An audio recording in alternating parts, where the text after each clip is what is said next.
오늘은 그리스도의 마음을 품으라 이런 제목으로 하나님의 말씀을 이제 나누려고 합니다. 지난주에 우리가 함께 나누었던 말씀의 제목은 함께하는 우리의 싸움이라는 제목이었습니다. 빌립보서 1장 27절에서 사도 바울은 복음에 합당하게 생활하며 한 마음으로 서서 한 뜻으로 복음의 신앙을 위하여 협력하라 그렇게 말씀했습니다. 이 명령은 우리 모두가 성도라면 누구나 다 붙잡아야 될 하나님의 사명이죠. 그런데 중요한 것은 우리가 이제 함께 우리의 싸움을 싸워가야 됩니다 라고 말씀을 드렸지만 중요한 건 그 함께라는 것을 우리가 어떻게 하면 할 수 있냐는 거예요. 함께 하고 싶은데 한 마음 한 뜻으로 하고 싶은데 이게 각자가 생각하는 한 마음과 한 뜻이 다르다는 거예요. 어떤 사람들은 이게 제일 중요하고 또 어떤 성도들은 이쪽이 제일 중요하고 하다 보니까 한 마음 한 뜻으로 하고 싶은 마음은 있는데 함께 하고는 싶은데 그 함께라고 하는 방향성이 이 방향성을 일치시키기가 좀 어렵다. 그래서 이제 자연스럽게 빌립보서 2장 1절부터 11절 말씀에서 그리스도의 마음에 대해서 이야기가 나오고 있는 것입니다. 뭐든지 함께 하는 싸움, 우리가 다 하고 싶은데 그게 어떻게 가능하다고 생각하십니까? 우리가 각자의 생각과 힘으로 하려고 하면 어렵죠. 안타깝게도 우리 안에서 불쑥불쑥 튀어나오는 것이 있습니다. 그게 뭐냐면 허영과 다툼입니다. 네. 우리가 한 마음으로 한 뜻으로 가야 되는데 그 안에서 다툼과 허영이 나올 때마다 교회는 나아갈 방향성을 계속해서 잃어버리게 되는 것입니다. 좋은 일을 하려고 하는데 의견이 다르면 다툼이 생깁니다. 섬김에 있어서도 누가 더 인정받고 있는가? 그것을 따지기 시작하면 우리 안에 허영심이 고개를 들게 되는 것입니다. 교회에서뿐만 아니라 가정에서도 직장에서도 이웃과의 관계에서도 함께 하려고 하면 할수록 뭔가 조금 더 어려워지고 뭔가 더 꼬이는 것 같이 느껴지는 것이 우리의 현실입니다. 뭔가 좀 해보려고 내 입장에서는 뭔가 좀 해보려고 적극적으로 했는데 오히려 그게 분위기가 더 안 좋아지는 것 같이 보이고 뭔가 문제가 생긴 것처럼 보이고 그래서 앞으로 나아갔다가도 한 걸음 더 뒤로 물러서게 되는 그런 모습이 우리의 모습이다라고 하는 것입니다. 문제는 함께 싸우라 라고 하는 명령에 있지 않아요. 함께 싸우려고 하는 명령을 듣고 우리가 함께 싸우려고 하는 마음을 갖는 것은 굉장히 중요합니다. 문제는 어디서 발생하느냐? 어떻게 함께 할 거냐라는 것입니다. 어떻게라는 부분에 있어서 서로 마음이 일치되지 않으면 서로의 생각과 서로의 방향성이 함께 맞아가지 않으면 함께 싸우는 싸움을 할 수가 없다라는 것입니다. 제가 지난주에 전쟁터의 이야기를 드렸습니다.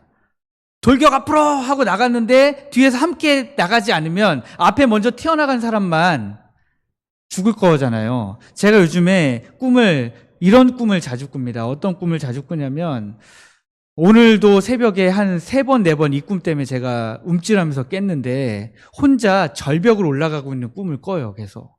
절벽을 올라가다가 거기서 한 번 미끄러지기 시작하면 그 다음에는 발로 아무리 버텨도 쭉 미끄러지잖아요. 그런 꿈을 제가 계속 꿔요. 그러다가 또 어떤 때는 제가 이제 이쪽에서 저쪽으로 넘어가야 되는 거예요. 그래서 넘어가려고 점프를 뛰었는데 보니까 저쪽에 제가 건너가야 되는 쪽에가 넓지가 않은 거예요. 땅이 너무 좁아요. 그래서 제가 거기에 온전히 착지하지 못하고 다시 절벽 아래로 떨어지는 꿈. 어떻게든지 간에 키가 크려고 하는 건지 계속 절벽으로 제가 떨어지는 꿈을 꿉니다. 네. 아마 조만간에 제가 170을 넘을지도 모르겠다는 생각이 듭니다. 문제는 함께 싸우려고 할 때에 어떻게 싸울 거냐인데 아까 말씀드린 것처럼 돌격 앞으로 했는데 혼자만 튀어나가고 뒤에 있는 사람이 함께하지 않는 것도 문제지만 돌격 앞으로 했는데 이 사람은 저리로 가고 이 사람은 저리로 가고 방향이 다르다고 하면 내가 생각할 땐 저기 저쪽에 있는 것 같고 내가 생각할 땐 저기 이쪽에 있는 것 같고 그래서 서로 간에 돌격하는 방향이 다르다고 하면 그 싸움을 온전히 싸울 수 있을까요? 이 말씀을 묵상하면서 이순신 장군의 하객진이 떠오르더라고요. 적은 엄청나게 많은 배를 끌고 왔습니다. 이순신 장군은 12대밖에 없었어요. 12척의 배만 있었는데 상대방은 수십, 수백의 척이에요. 그 배들이 막 다가오는데 이순신 장군은 어떻게 했습니까? 물러서지 않고 일렬로 섰다가 그 배들을 향해서 포를 쓰는 방법을 취했잖아요. 함께 방향을 모으니까 12척으로 수십 척의 배도 무찌를 수 있더라는 거예요. 그렇습니다. 우리의 싸움의 성패는 바로 우리의 마음에 달려 있습니다. 그리스도의 마음을 품으라. 오늘 본문은 그렇게 우리에게 명령하고 있습니다. 그리스도의 마음을 품을 때만 우리는 진정으로 함께 싸울 수 있는 거예요. 그렇다면 그리스도의 마음이란 뭔지 우리가 알아야 되겠죠. 어떻게 그 마음을 품을 수 있는지 알아야 되겠죠. 오늘 말씀을 통해 그 부분을 함께 살펴보려고 합니다. 오늘 1절 말씀을 보시면 이렇게 기록되어 있습니다. 그러므로 그리스도 안에 무슨 권면이나 사랑의 무슨 위로나 성령의 무슨 교제나 긍휼이나 자비가 있거든 하고 기록되어 있습니다. 여러분 여기에 우리의 한국말의 특성상 있거든이면 무슨 말이에요? 있다는 말이에요? 없다는 말이에요? 있다는 말이에요? 있다는 것을 가정하는 거죠. 있거든. 있는지 없는지 모르겠지만 있거든. 그렇게 하라는 거잖아요. 그런데 여기에 이 번역은 약간 좀 어려운 번역 같아요. 영어 성경으로 보면 이 권면과 사랑의 위로와 성령의 교제와 긍휼이나 자비가 있다라고 이야기해요. 그것이 있으니까 예수 그리스도 안에서 이미 우리를 향한 권면과 사랑의 위로와 성령의 교제와 긍휼과 자비가 있으니까 2절 말씀에 마음을 같이하여 같은 사랑을 가지고 뜻을 합하며 한 마음을 품으라 이야기하고 있는 것입니다. 그래서 빌립보 교회가 받은 그리스도 예수 안에서 받은 4가지 은혜에 대해서 이야기하고 있습니다. 첫 번째는 권면입니다. 이것은 격려와 위로를 이야기하는 거예요. 고린도후서 1장 3절에 보시면 하나님을 모든 위로의 하나님이다라고 이야기하고 있습니다. 거기에 쓰여져 있는 위로의 하나님이라는 말과 여기에 나와 있는 권면이라는 말과 한글로는 번역이 다르지만 헬라어로는 같은 단어가 쓰여졌습니다. 여러분이 성경 말씀을 통해서 기도를 통해서 성도들을 통해서 괜찮아 하나님이 함께 하셔 하는 말로 격려를 받고 위로를 받고 다시 새 힘을 얻을 때 우리는 그것을 권면이라고 이야기합니다. 그런데 빌립보 교회 안에 이런 권면의 은혜가 있었다는 거예요. 또 사랑의 위로가 있었습니다. 사랑의 위로는 마음의 위안과 치료를 이야기합니다. 고린도후서 1장 3절 4절에 나오는 그 말씀하고도 그 뒤에 보시면요. 모든 위로의 하나님이시며 우리의 모든 환난 중에서 우리를 위로하사라고 되어 있습니다. 그 뒤에 나오는 모든 환난 중에서 우리를 위로하셨다라고 하는 것이 여기에 나오는 사랑의 위로입니다. 상처받은 마음, 환난 가운데 고통당하는 마음, 너무 괴롭고 너무 힘들고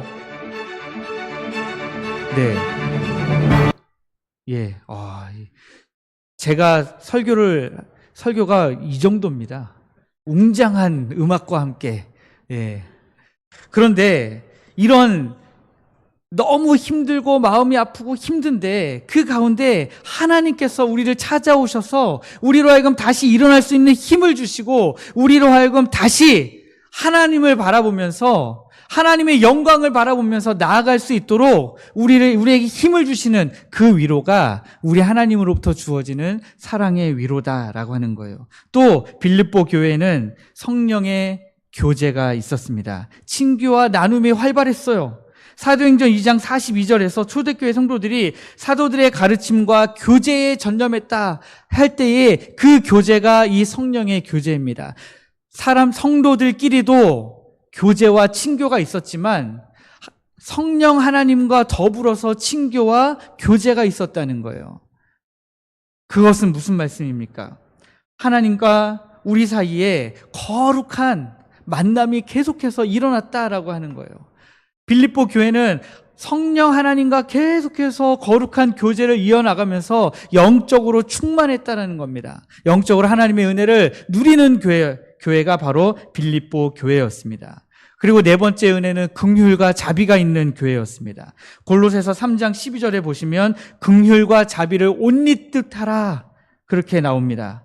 거기에 나오는 긍휼과 자비인데요, 하나님께서 우리의 연약함을 보시고 베푸시는 깊은 은혜를 이야기하는 거죠. 우리가 하나님 우리를 불쌍히 여겨 주옵소서. 기도할 때 하나님 우리를 불쌍히 여겨주셔서 우리를 긍휼히 여겨주셔서 우리를 그 죽을 길 가운데서 다시 살려주시는 것, 그것을, 그 은혜가 긍휼과 자비의 은혜인데 이 은혜들이 빌립보 교회 안에 있었다라는 거예요. 중요한 것은 이 은혜가 있었음에도 불구하고 방향성이 없었기 때문에 모두가 다 하나님으로부터 위로의 권면과 사랑의 위로가 있었고 성령 하나님과 교통하는 교제의 은혜가 있었고 또 긍휼과 자비의 은혜가 있었지만 성도들의 마음이 하나 되지는 못했다는 거예요. 저는 이게 굉장히 충격적으로 다가왔습니다. 왜냐하면 교회에서 은혜를 이야기하고 우리가 하나님의 위로하심을 이야기하고 하나님이 우리를 불쌍히 여겨주시면 방향성은 사실 문제가 안 된다고 생각했어요. 아니, 오히려 저는 그게 우리 교회가 나아가야 될 방향성이라고 생각했습니다. 하나님의 은혜를 향하여 우리가 나아가면 된다라고 생각했습니다. 그런데 하나님의 은혜를 향하여 나아가는 건 당연한 건데 거기에 우리가 또 한마음 한뜻으로 어떻게 나갈 건지에 대해서 또 한마음을 모으기 위해서 우리의 안에 교제가 필요하구나, 우리 안에 대화가 필요하구나, 우리 안에 여기에 대한 일치가 필요하구나 라는 것을 새롭게 느끼게 되었습니다. 사도 바울은 이제 이런 은혜가 있는 빌립보 교회를 향해서 이렇게 이야기합니다. 아무 일에든지 다툼이나 허영으로 하지 말고 오직 겸손한 마음으로 각각 자기보다 남을 낮게 여기고 각각 자기 일을 돌볼 뿐더러 또한 각각 다른 사람들의 일을 돌보아 나의 기쁨을 충만하게 하라.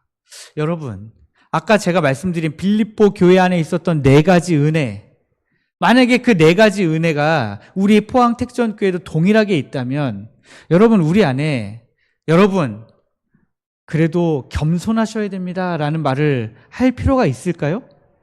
사실 우리 하나님으로부터 위로받고 우리 하나님으로부터 권면을 받고 우리 성령님과 교제하면서 하나님이 우리를 긍휼히 여겨주신다면 겸손과는, 우리는 이미 겸손할 것 같은데 그렇다 할지라도 겸손하지 않은 모습이 빌립보 교회 안에 있었기 때문에, 그럴지라도 허영과 다툼이 있었기 때문에 사도 바울은 지금 빌립보 교회에 다툼과 허영을 하지 말고 오직 겸손한 마음으로 서로를 더 낮게 여겨라, 그렇게 말씀하고 있는 거예요. 여기에 저는 겸손한 마음으로 서로를 더 낮게 여기고 서로를 돌아보고 하는 이것을, 저는 이 모습을 통해서 우리 주님께서 걸어가신 낮은 길이 생각났습니다. 사도 바울은 지금 우리를 향해서 낮은 길로 걸어가라 이야기하고 있는 거예요. 다툼과 허영을 버리고 서로 간에 더 낮은 길로, 서로를 더 돌아보고 서로를 더 존귀히 여겨주는 길로 걸어가라, 그렇게 이야기하고 있습니다. 다툼은 나의 유익만을 생각하는, 그래서 거기에서부터 오는 경쟁심에서 유발되는 것입니다. 허영은 자기를 자랑하려고 하는 헛된 욕심입니다. 내가 좀 더 높여지고 싶고 내가 좀 더 인정받고 싶은 것이에요. C.S. 루이스라고 하는 기독교 유명한 변증가가 있습니다. C.S. 루이스가 쓴 유명한 책 중에 순전한 기독교라는 책이 있어요. 그 책에서 겸손에 대해서 이렇게 기록하고 있습니다. 겸손은 자신을 낮게 생각하는 것이 아니라 자신에 대해 덜 생각하는 것이다. 네.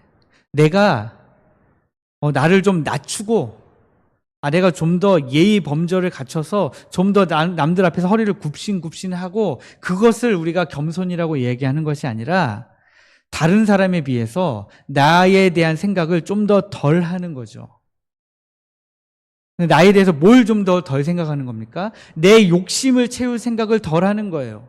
남들보다 내가 좀 더 인정받고 좀 더 칭찬받고 좀 더 나은 어떤 자리를 차지하려는 것을 덜 생각하는 것이죠. 다른 사람을 높여주고 어떻게 하면 다른 사람들이 더 유익하게 할 것인가 고민하는 것입니다. 신약 성경에 보면 사도행전에 보면 바나바라고 하는 초대교회 지도자가 나옵니다.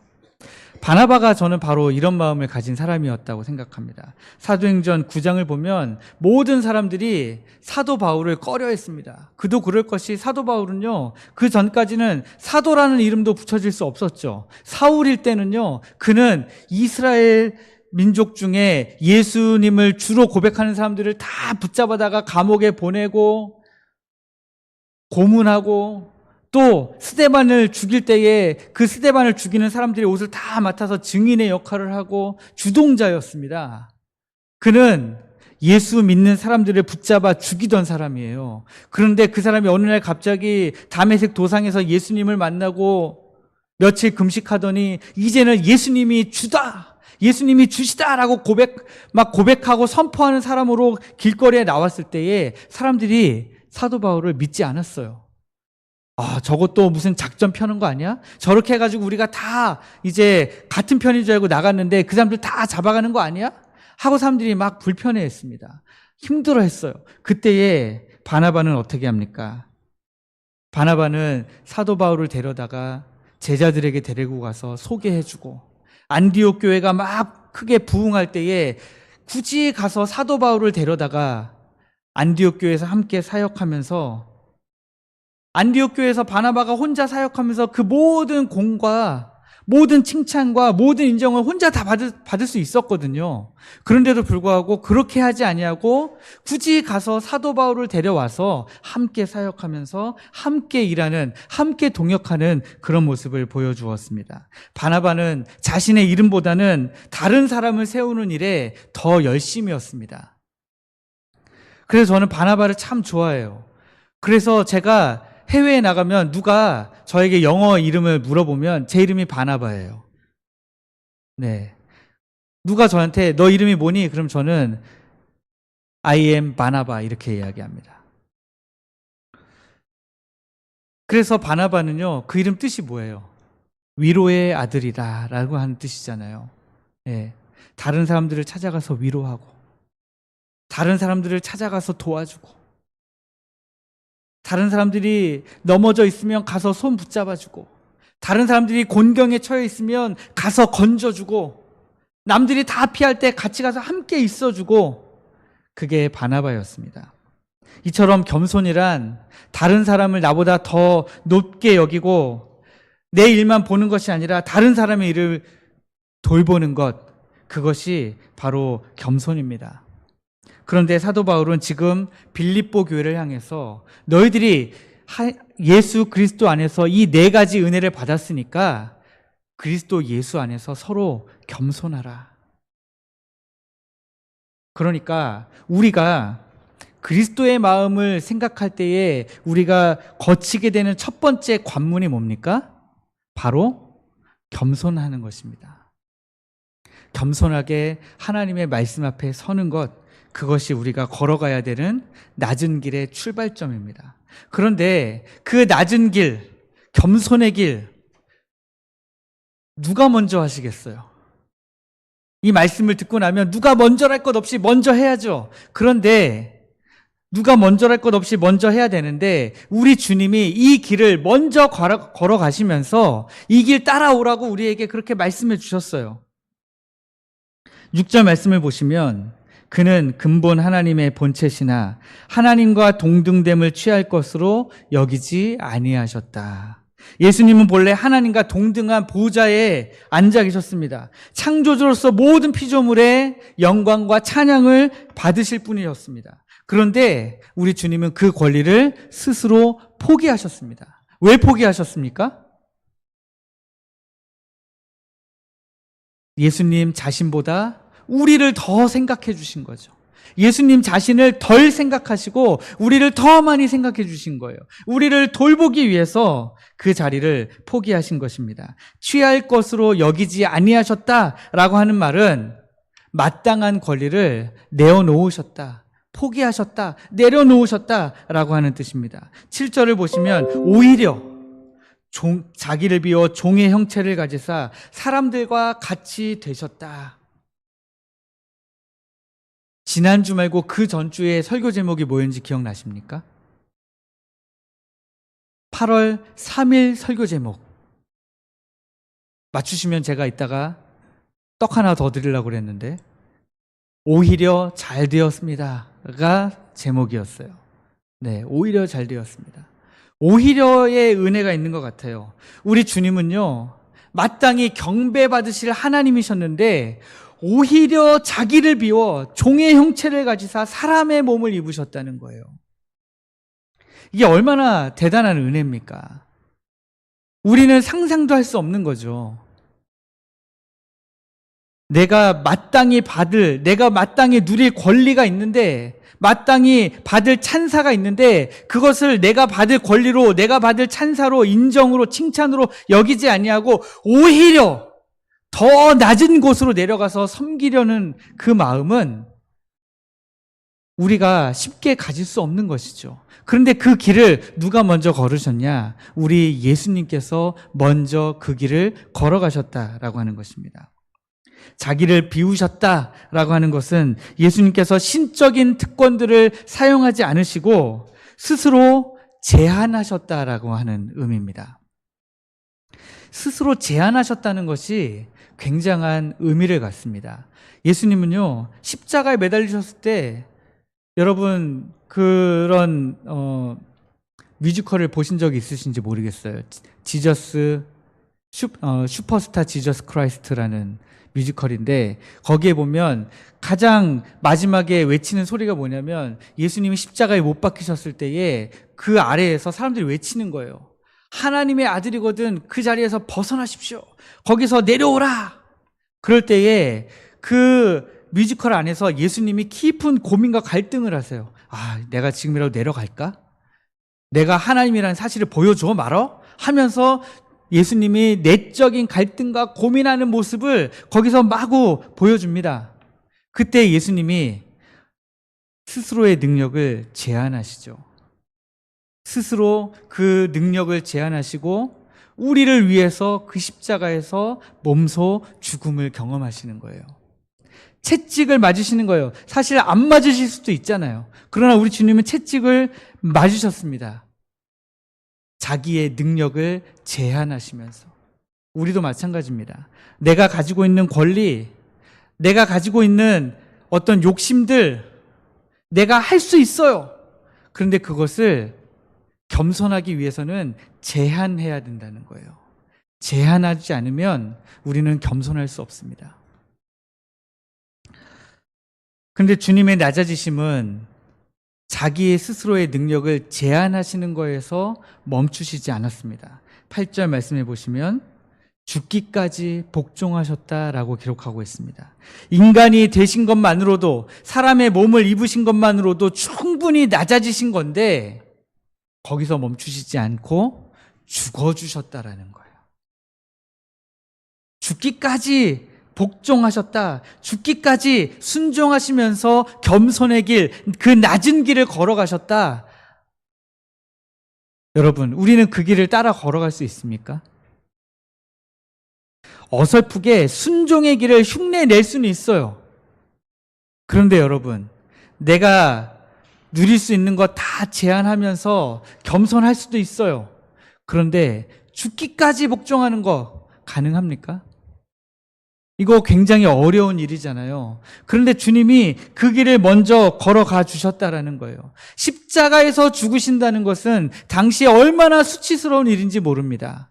완전히 다 발가벗겨져서 십자가에 매달려서 죽어야 되니까 그 전에 채찍질을 하고 거의 반 죽여놓고 그리고 나서 십자가에 매달리는 거예요. 로마의 형벌이지만 로마 사람들에게는 적용하지 않았던 형벌이에요. 왜냐하면 로마 시민이 그렇게 죽는 건 너무 수치스러운 일이기 때문에 로마 시민은 십자가형을 당하지 않았습니다. 거기에서 온갖 사람들의 조롱과 온갖 사람들의 욕을 다 들어가면서 그러면서 죽어가는 형벌입니다. 그 형벌을 우리 주님이 직접 당하신 거예요. 죽기까지 우리를 사랑해 주셨습니다. 이것이 그리스도의 마음이죠. 내가 누릴 수 있는 것 제한하면서 나 스스로를 비워가면서까지 겸손하게 사랑하는 것, 다른 사람들을 돌보는 것, 그런데 거기에서 멈추지 않고 그것도 대단한데 거기에서 멈추지 않고 한 걸음 더 나아가서 죽기까지 사랑하는 것, 죽기까지 섬기는 것, 죽기까지 겸손하게 낮은 길을 걸어가는 것, 그게 바로 예수 그리스도께서 우리에게 보여주신 그리스도의 마음이신 거죠. 그러면 여러분, 우리가 만약에 주님이 걸어가신 이 길을 따라 걸어간다고 생각해 보세요. 그 길을 따라 걸어갔는데 걸어가다 보니까 내가 낮아졌는데 겸손의 길을 걸어갔는데 죽기까지 순종하는 길을, 사랑하는 길을 내가 걸어가려고 한 발짝을 내딛었는데 이대로 가다 보면 내가 계속 낮아질 것 같은 거예요. 계속 나만 이럴 것 같은 거예요. 계속 나만 일할 것 같은 거예요. 가다 보니까 나만 돌격 앞으로 하고 나가고 있는 것 같은 느낌이 들 수도 있을 겁니다. 나는 섬기고 있는데 저 사람은 안 섬기는 것 같고요. 나는 겸손한 것 같은데 저 사람은 안 겸손한 것 같고요. 그럴 수 있을 겁니다.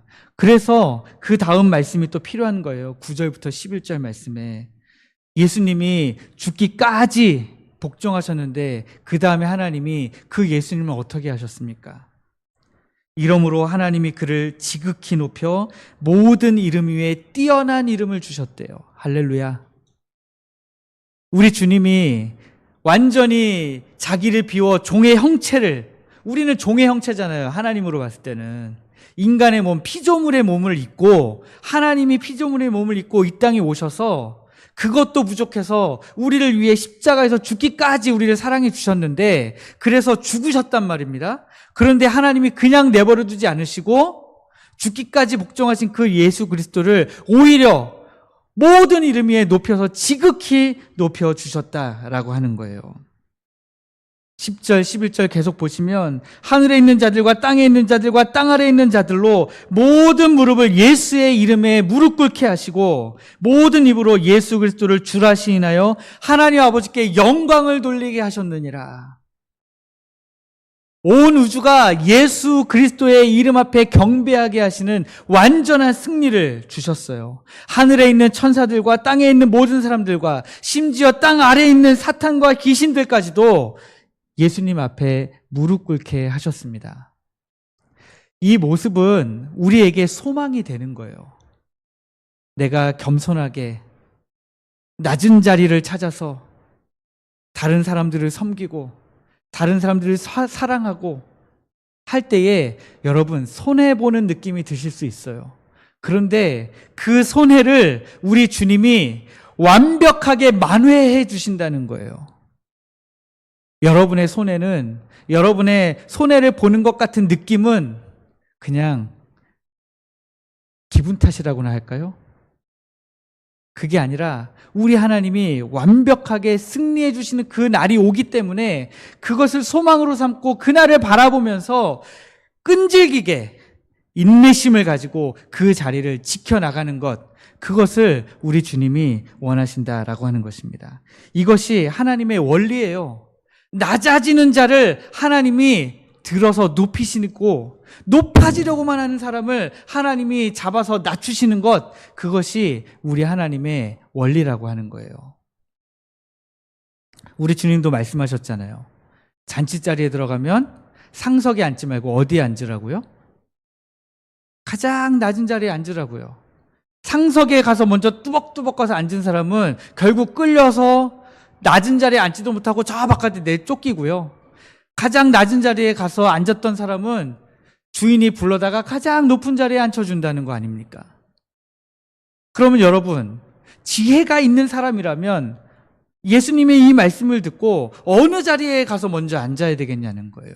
그런데도 불구하고 지혜가 없어서 항상 상석에 앉으려고 하고 항상 칭찬만 받으려고 하고 인정 못 받으니까 감정이 상하고, 그것은 지혜가 없다는 겁니다. 미련한 행동이죠. 우리 주님이 다 말씀해 주셨잖아요. 낮은 자리로 가기만 하면 우리 하나님이 가장 높은 자리로 우리 예수님과 함께 지극히 높은 이름을 우리에게 주신다라고 하는 것입니다. 성경의 모세의 삶이 바로 그런 삶이었습니다. 히브리서 11장 24절부터 26절을 보시면, 믿음으로 모세는 장성하여 바로의 공주의 아들이라 칭함받기를 거절하고 도리어 하나님의 백성과 함께 고난받기를 잠시 죄악의 낙을 누리는 것보다 더 좋아하여 그리스도를 위하여 받는 능욕을 애굽의 모든 보화보다 더 큰 재물로 여겼다. 그렇게 기록하고 있습니다. 뭡니까?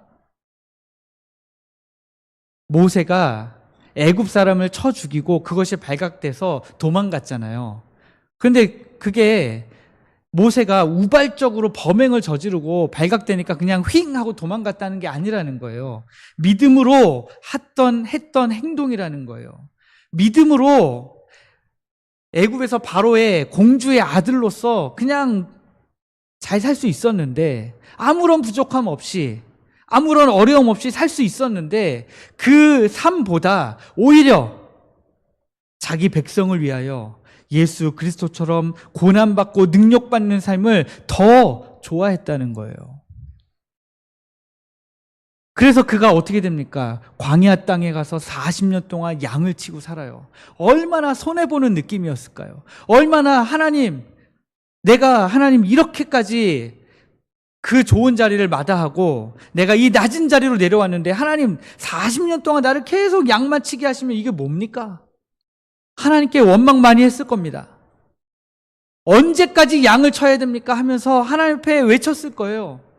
하나님, 내가 벌써 39년째 양을 치고 있습니다. 하나님, 아직도 더 양을 쳐야 돼요 하면서 하나님 앞에 아마 외쳤을 거예요. 그런데 40년을 양을 치고 그 하나님이 그를 부르십니다. 이스라엘을 애굽 땅에서 데리고 나오는 출애굽의 귀한 사명을 맡기시는 것이죠.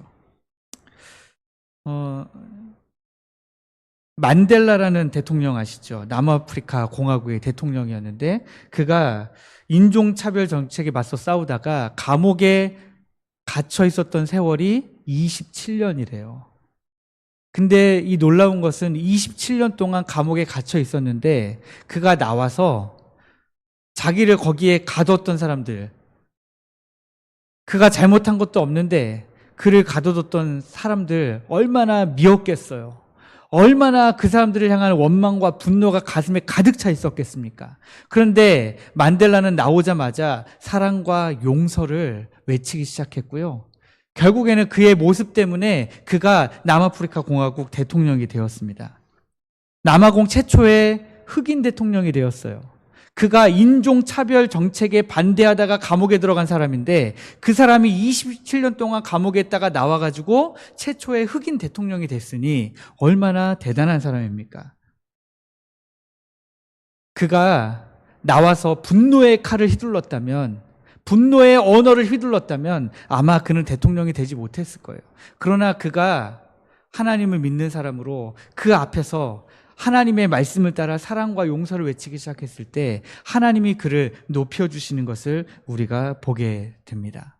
야고보서 4장 10절에는 주 앞에서 낮추라, 그리하면 주께서 너희를 높이시리라 말씀이 기록되어 있습니다. 우리가 주님처럼 기꺼이 섬김과 순종의 길을 걸어갈 때, 그 낮은 길을 걸어갈 때 하나님께서는 때가 되면 반드시 우리를 높이시고 영광스럽게 하실 줄 믿습니다. 이제 말씀을 맺으려고 합니다. 우리가 낮은 길을 걸어갈 수 있는 이유는 뭡니까? 그 길이 패배가 아니라 영광으로 가는 길인 것을 우리가 알기 때문에 그렇습니다. 우리의 싸움은요, 맹목적인 희생의 싸움이 아니에요. 하나님이 우리를 높여주실 거라는 소망을 가지고 싸워가는 싸움이에요. 그리스도께서 먼저 걸어가신 그 길이에요. 그리스도께서 먼저 고난당하시고, 먼저 우리를 섬기시고, 먼저 낮아지시고, 먼저 죽으시기까지 순종하셨던 그 길을 우리도 똑같이 따라가는 겁니다. 똑같이 따라가는데 주님도 우리 하나님께서 모든 이름 위에 뛰어나도록 지극히 높여주셨으니까 우리도 지극히 높여주시겠구나 라고 하는 소망을 가지고 걸어가는 길입니다. 세상 사람들은 높아지려면 다른 사람을 밀어내야 된다고 이야기해요. 다른 사람을 짓밟아야 된다고 이야기해요. 저는 서점에 가서 자기 개발서들 보면 좀 재밌는 것 같아요. 그 자기 개발서들 다 읽어보면 결국 뭐 하라는 거예요? 거기에 나오는 자기 개발서대로 하면 남들보다 더 성공한 사람이 될 수 있다는 거예요. 남들을 이길 수 있다는 방법을 거기에 다 가르쳐 준 거예요. 유튜브도 한번 보십시오. 유튜브에 뭐 주식이라든지 경제에 관련해서 막 지금은 이런 주식을 사야 됩니다. 지금은 금에 투자해야 됩니다. 막 나와서 떠드는 사람들이 있어요. 보면서 그런 생각을 합니다. 저렇게 해야 남보다 잘 살 수 있구나. 그런데 우리가 걸어가야 되는 길은 남들을 무너뜨리고 남들을 밀어버리고 남들을 이겨야 되는 그런 길이 아닙니다. 우리는 서로 낮아지기 경쟁을 하는 그런 길이에요. 서로 섬기기 위해서 더 허리를 숙이는 길입니다. 우리가 섬길 때 더 존귀해지고요. 죽을 때 오히려 우리가 살아나게 만드는 것이 우리 하나님의 원리예요. 그래서 저는 이 표현을 참 좋아합니다. 당신의 섬김이 하늘에서 해같이 빛나리. 이 표현을 누가 만들었는지 모르겠지만 참 대단한 표현이다라고 생각합니다. 당신의 섬김이 하늘에서 해같이 빛나리. 저는 우리 교회 성도들이 서로 섬기고 서로 낮아지고 서로 겸손하게 그리스도의 마음을 품는 길을 함께 걸어갈 때에 우리 성도님들이 하늘에서 해같이 빛날 줄 믿습니다. 다음 주에는 빌립보서 2장 12절에서 18절 말씀을 나눌 건데요. 제목도 정해놨습니다. 두렵고 떨림으로 구원을 이루라. 우리가 두렵고 떨림으로 구원을 이룰 때에 가장 핵심적인 포인트는 역시 순종입니다. 하나님의 말씀에 어떻게 순종할 것이냐, 그리스도의 마음을 어떻게 품고 살아갈 거냐. 저는 우리 모든 성도님들이 그리스도의 마음을 품고 살아가시기를 주님의 이름으로 축복합니다. 정말 축복합니다. 여러분, 그리스도의 마음을 우리가 한번 같이 묵상해 보시고요. 그리스도의 마음을 같이 품고요. 그래서 서로 죽기까지 사랑하고 섬기고 순종하는 그 길을 한번 같이 걸어봤으면 좋겠습니다. 여러분, 하나님의 말씀은 그냥 이 성경책에 지면의 책으로 글로만 써져 있는 것이 아니라 살아서 역사하시는 말씀입니다. 그러면 이 말씀이 우리 삶 가운데서 살아서 역사하려면 우리가 역사한다고 했으니까 경험을 좀 해봐야 되지 않겠어요? 우리가 좀 하나님의 이 말씀이 우리의 삶 가운데서 어떻게 살아서 역사하시는지, 하나님이 우리를 어떻게 다시 높여주시는지 우리가 경험해 봐야 되지 않겠습니까? 저는 우리가 이 말씀을 우리의 삶에서 경험해 가기를 원합니다. 그리스도의 마음을 품으십시오. 남편과 아내가 서로를 대할 때 그리스도의 마음을 품으십시오. 자녀들을 대할 때 그리스도의 마음을 품으시고요. 여러분의 모든 일터에서, 모든 살아가는 곳곳에서 만나는 이웃들에게 그리스도의 마음을 품으십시오. 상대방은 몰라도 나는 그리스도의 마음을 품고 살아가는 거예요. 그러면 하나님이 높여주십니다. 하나님이 때가 되면 반드시 우리를 높이시고 영광스럽게 하실 것입니다. 이번 한 주 그리스도의 마음을 품고 하나님의 높이심을, 하나님이 우리를 높여주시리라 하는 그것을 소망으로 삼고 믿으면서 승리하는 우리 모든 성도님들 되시기를 주님의 이름으로 축복합니다.